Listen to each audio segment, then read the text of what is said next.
오늘은요, 조립 대신 성장을, 그리고 제조 대신 배양을 이야기해 보려고 합니다. 생물학이라는 도구를 통해서 완전히 새로운 세계를 디자인하는 개념인데요. 지금부터 저와 함께 한번 깊이 파고들어 보시죠. 이런 상상 한번 해보시겠어요? 만약 우리가 입는 옷, 사용하는 도구, 그리고 우리가 사는 집들이 말이죠.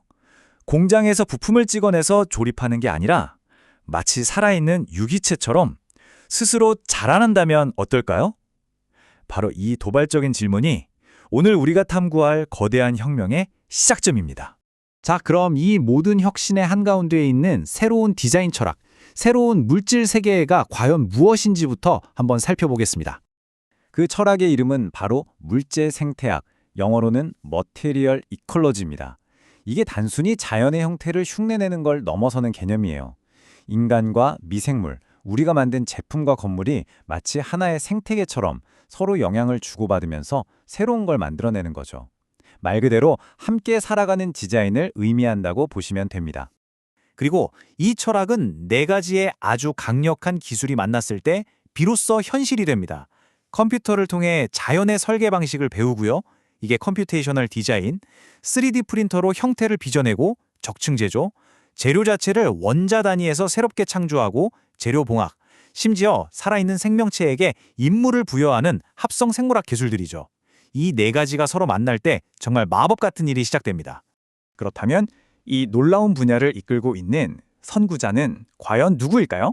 지금부터 바로 그 성장의 건축가를 한번 만나보겠습니다. 세계의 기술 혁신의 심장부, 바로 MIT 미디어랩입니다. 바로 이곳에 네리 옥스만이라는 인물과 그녀가 이끄는 미디에이티드 매터 그룹이 있습니다. 미래의 디자인이 탄생하는 그야말로 최전선이라고 할 수 있겠죠. 이들의 사명은 딱 한 문장으로 모든 게 설명됩니다. 자연을 소비하는 것에서 자연과 함께 창조하는 것으로. 잘 생각해보면 이건 산업혁명 이후 수백 년간 이어져온 인간과 자연의 관계를 근본적으로 뒤집는 정말 강력한 메시지입니다. 자, 이제 이론적인 이야기는 그만하고요. 이 물질 생태학이 현실에서 어떻게 구현되는지 그 경이로운 프로젝트들을 통해서 직접 확인해 볼 시간입니다. 이른바 자연의 디자인 실험실이죠. 첫 번째 작품, 이름은 카프카입니다. 아마 변신이라는 테마를 담고 있겠죠? 이 웨어러블 수트는 곤충의 외골격처럼요, 어떤 부분은 단단하게 몸을 보호하고 또 어떤 부분은 관절의 움직임에 막혀서 아주 부드럽게 늘어납니다. 여기서 우리가 얻을 수 있는 핵심 아이디어는 바로 이거예요. 강함과 유연함은 서로 다른 재료가 아니라 하나의 시스템 안에서 완벽하게 공존할 수 있다는 것.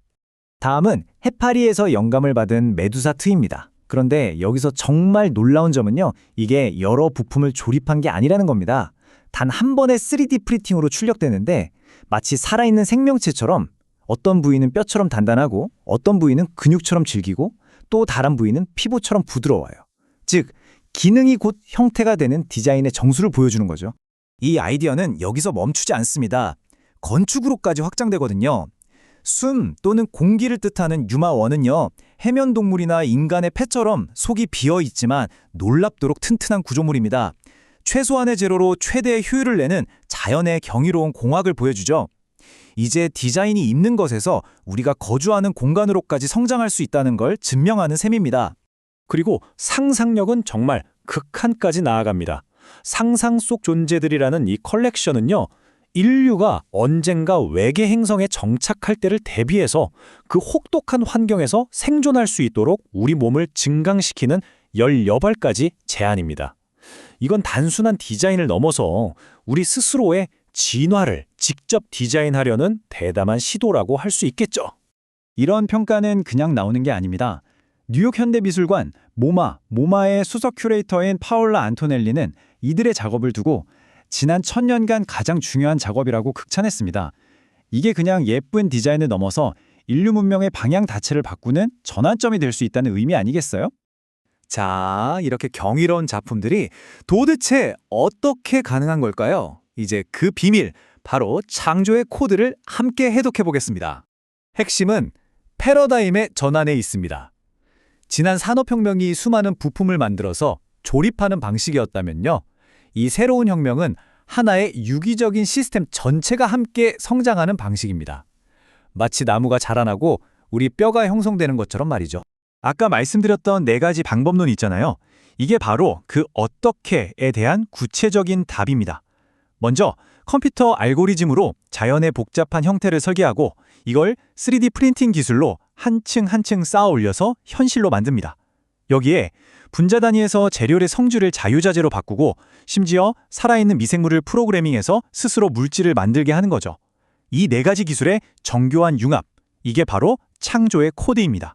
그렇다면 이 모든 기술과 철학이 합쳐져서 과연 어떤 미래를 만들게 될까요?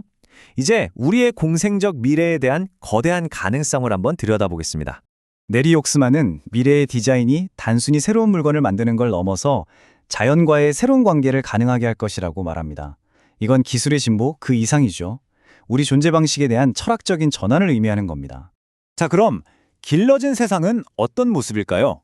스스로 상처를 치유하는 건물, 주변 환경에 따라 숨쉬고 저금하는 옷, 그리고 수명이 다하면 완벽하게 자연으로 돌아가는 제품들, 한번 상상해 보세요.